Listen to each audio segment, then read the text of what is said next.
નમસ્કાર મિત્રો, સ્વાગત છે તમારું આજના એક નવા વિડીયોની અંદર. તો મિત્રો, આજના આ વિડીયોની અંદર આપણે ઇલેક્ટ્રિકલ પરીક્ષાઓને લગતા પ્રશ્નો જોવાના છીએ, જેમ કે UGVCL, PGVCL, DGVCL, MGVCL, GETCO અને વાયરમેનની પરીક્ષામાં પણ આ પ્રશ્નો તમારે ઉપયોગી થવાના છે. તો એક પછી એક છે તે બધા જ પ્રશ્નો ધ્યાનથી જોઈ લેજો, કેમ કે આવનારી પરીક્ષામાં તમને આ પ્રશ્નો છે એ ખૂબ જ ઉપયોગી થવાના છે. એટલા માટે ધ્યાનથી આ બધા પ્રશ્નો જોઈ લેજો. અને જે મિત્રોએ આ ચેનલને સબસ્ક્રાઈબ નથી કરેલી તે મિત્રોએ ચેનલને પણ જરૂર સબસ્ક્રાઈબ કરી દેજો, કેમ કે તમારા માટે દરરોજ આવા પ્રશ્નો લાવતા રહીએ છીએ. તો મિત્રો, અહીં આપણા પ્રશ્નો ચાલુ કરીશું, તો એક પછી એક પ્રશ્નો બધા જ ધ્યાનથી જોઈ લેજો.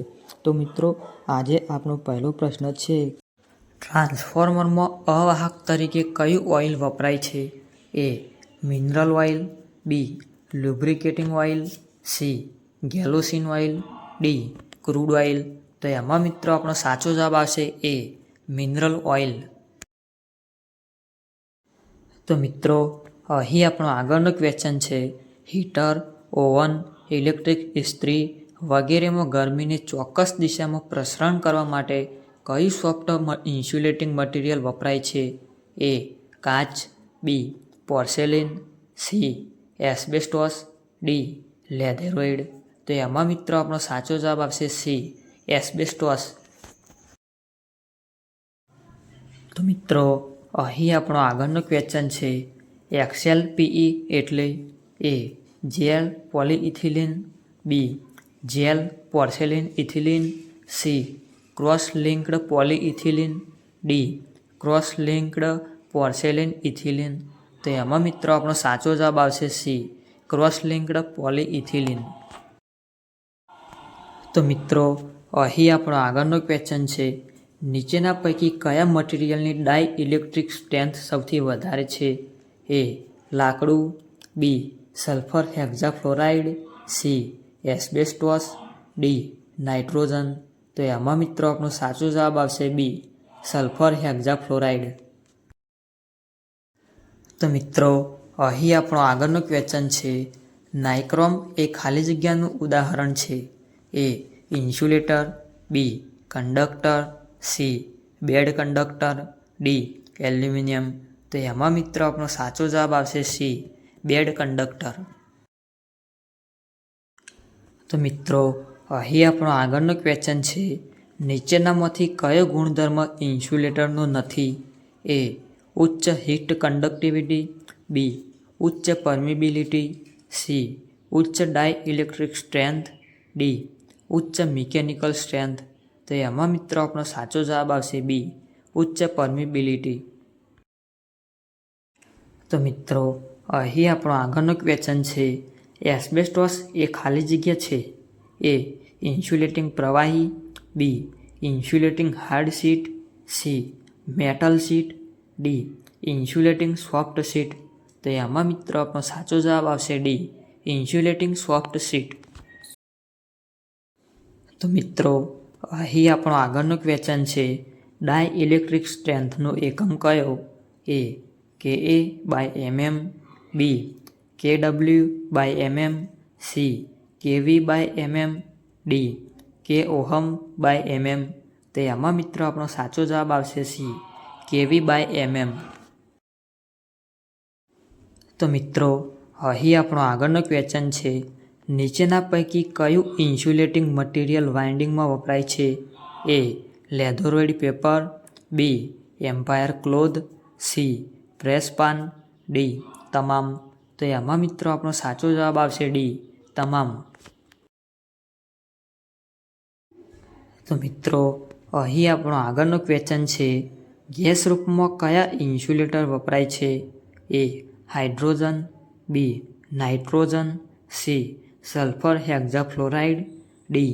આપેલ તમામ. તો એમાં મિત્રો આપણો સાચો જવાબ આવશે ડી. આપેલ તમામ. તો મિત્રો, અહીં આપણો આગળનો ક્વેશ્ચન છે, નીચેના પૈકી સૌથી સારું અવાહક કયું? એ. હવા, બી. લાકડું, સી. Bakelite, D. પેપર. તો એમાં મિત્રો આપણો સાચો જવાબ આવશે સી. બેકેલાઇટ. તો મિત્રો અહીં આપણો આગળનો ક્વેશ્ચન છે, નીચેના પૈકી કયું ઇન્સ્યુલેટિંગ મટીરિયલ છે? એ તાંબુ, બી ચાંદી, સી સોનું, ડી કાગળ. તો એમાં મિત્રો આપણો સાચો જવાબ આવશે ડી કાગળ. તો મિત્રો અહીં આપણો આગળનો ક્વેશ્ચન છે, ક્લાસ એ ઇન્સ્યુલેટિંગ મટીરિયલનું વર્કિંગ ટેમ્પરેચર કેટલું હોય છે?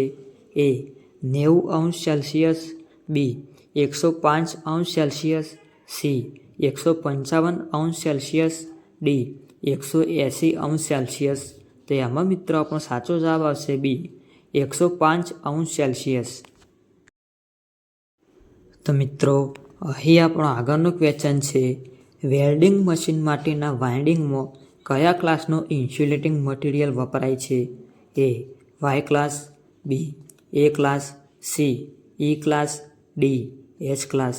તો એમાં મિત્રો આપણો સાચો જવાબ આવશે ડી એચ ક્લાસ. તો મિત્રો અહીં આપણો આગળનો ક્વેશ્ચન છે, અવાહક પદાર્થ પીવીસીનો સમાવેશ કયા થર્મલ ક્લાસમાં કરવામાં આવે છે? એ F class, B Y class, C એ ક્લાસ, ડી બી ક્લાસ. તો એમાં મિત્રો આપણો સાચો જવાબ આવશે બી વાય ક્લાસ. તો મિત્રો અહીં આપણો આગળનો ક્વેશ્ચન છે, હેન્ડ ટૂલની ફ્રેક્શનલ હોર્સ પાવરની મોટરના રિવાઇન્ડિંગ માટે કયા ઇન્સ્યુલેટિંગ ક્લાસનું મટીરિયલ વપરાય છે? એ F class, B Y class, C એ ક્લાસ, ડી એચ ક્લાસ. તો એમાં મિત્રો આપણો સાચો જવાબ આવશે ડી એચ ક્લાસ.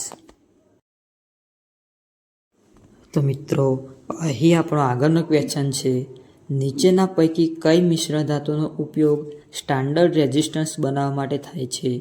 એ manganin, B eureka, C German silver, D nichrome. તો એમાં મિત્રો આપણો સાચો જવાબ આવશે એ મેંગેનીન. તો મિત્રો અહીં આપણો આગળનો ક્વેશ્ચન છે, બધા જ સારા કંડક્ટરને ખાલી જગ્યા ઉચ્ચ હોય છે? A reluctance, B conductance, C resistance, D capacitance. તો એમાં મિત્રો આપણો સાચો જવાબ આવશે બી કન્ડક્ટન્સ. તો મિત્રો અહીં આપણો આગળનો ક્વેશ્ચન છે, વોલ્ટેજ ડિપેન્ડન્ટ રેઝિસ્ટર સાધારણ રીતે કયા મટીરિયલમાંથી બનાવવામાં આવે છે? A tungsten, B carbon, C zinc oxide, D graphite. તો એમાં મિત્રો આપણો સાચો જવાબ આવશે સી ઝિંક ઓક્સાઇડ. તો મિત્રો અહીં આપણો આગળનો ક્વેશ્ચન છે, ઇલેક્ટ્રિક મશીનના બ્રશ બનાવવા માટે ખાલી જગ્યાનો ઉપયોગ થાય છે? એ કોપર, બી ટંગસ્ટન, સી મેંગેનીન, ડી એલ્યુમિનિયમ. તો એમાં મિત્રો આપણો સાચો જવાબ આવશે એ કોપર. તો મિત્રો અહીં આપણો આગળનો ક્વેશ્ચન છે, ખાલી જગ્યાનો ઉપયોગ કોપરના વાહક પરનું ઇન્સ્યુલેશન દૂર કરવા માટે થાય છે?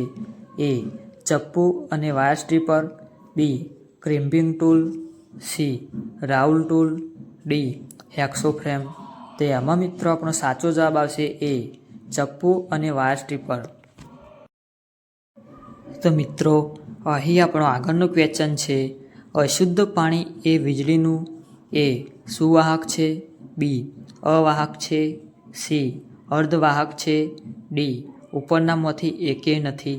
તો એમાં મિત્રો આપણો સાચો જવાબ આવશે એ સુવાહક છે. તો મિત્રો અહીં આપણો આગળનો ક્વેશ્ચન છે, બેર કંડક્ટરનો ઉપયોગ ક્યાં થાય છે? એ ઓવરહેડ ટ્રાન્સમિશન અને ડિસ્ટ્રીબ્યુશન લાઇનમાં, બી રેલવે, લોકોમોટિવ શેડ વગેરે જગ્યાએ ઓવરહેડ વાયરિંગમાં, સી ફ્યુઝ, રિયોસ્ટેટ્સ, બસ બાર વગેરે સાધનોની બનાવટમાં, ડી ઉપરોક્ત તમામ. તો એમાં મિત્રો આપણો સાચો જવાબ આવશે ડી ઉપરોક્ત તમામ. તો મિત્રો અહીં આપણો આગળનો ક્વેશ્ચન છે, ઇલેક્ટ્રિક ફિલ્ડમાં વાયર અને કેબલનો ઉપયોગ ખાલી જગ્યા માટે થાય છે? એ વિદ્યુત પ્રવાહને અટકાવવા, બી વિદ્યુત પ્રવાહના વહન, સી પ્રોટેક્ટિવ ડિવાઇસના કવર, ડી કંટ્રોલિંગ ડિવાઇસના કવર. તો એમાં મિત્રો આપણો સાચો જવાબ આવશે બી, વિદ્યુત પ્રવાહના વહન. તો મિત્રો અહીં આપણો આગળનું ક્વેશ્ચન છે 3x20નો વાયર એટલે એ 3 ગેજના 20 તારવાળો વાયર, બી 20 ગેજના 3 તારવાળો વાયર, સી 3 ઇંચ ડાયામીટરવાળા 20 તારવાળો વાયર, ડી 3 mm ડાયામીટરવાળા 20 તારવાળો વાયર. તો એમાં મિત્રો આપણો સાચો જવાબ આવશે બી, 20 ગેજના 3 તારવાળો વાયર. તો મિત્રો અહીં આપણો આગળનો ક્વેશ્ચન છે 7x20 વાયરમાં 7 અને 20 એ અનુક્રમે ખાલી જગ્યા દર્શાવે છે.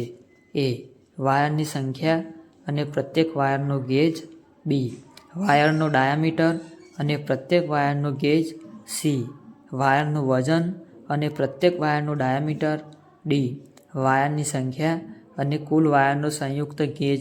તો એમાં મિત્રો આપણો સાચો જવાબ આવશે એ વાયરની સંખ્યા અને પ્રત્યેક વાયરનો ગેજ. તો મિત્રો અહીં આપણો આગળનો ક્વેશ્ચન છે સોલિડ કંડક્ટરની સરખામણીએ સ્ટેન્ડર્ડ કંડક્ટરનો શું ફાયદો છે? એ તે ઘણું ફ્લેક્સિબલ બને છે અને તેની તાણ ક્ષમતા વધે છે, બી તેની કરંટ કેરિંગ કેપેસિટીમાં વધારો થાય છે, સી તેનો જોઈન્ટ વધારે સરળતાથી કરી શકાય છે, ડી ઉપરોક્ત તમામ. તો એમાં મિત્રો આપણો સાચો જવાબ આવશે ડી, ઉપરોક્ત તમામ. તો મિત્રો અહીં આપણો આગળનો ક્વેશ્ચન છે કંડક્ટર પર ઇન્સ્યુલેશન તરીકે શેનો ઉપયોગ થાય છે? એ પીવીસી એટલે કે પોલીવિનાઇલ ક્લોરાઇડ, બી XLPE એટલે કે cross linked polyethylene, C VIR એટલે કે વલ્કેનાઇઝ્ડ ઇન્ડિયન રબર, ડી ઉપરોક્ત તમામ. તો એમાં મિત્રો આપણો સાચો જવાબ આવશે ડી, ઉપરોક્ત તમામ. તો મિત્રો અહીં આપણા બધા જ ક્વેશ્ચન્સ પૂરા થાય છે. વિડીયો પસંદ આવે તો એક લાઇક જરૂરથી કરી દેજો અને જે મિત્રોએ હજુ સુધી ચેનલને સબસ્ક્રાઈબ નથી કરી તે મિત્રોએ પણ ચેનલને સબસ્ક્રાઈબ કરી દેજો, કેમ કે અમે તમારા માટે આ ચેનલની અંદર આવા વિડીયો લાવતા રહીએ છીએ. ધન્યવાદ.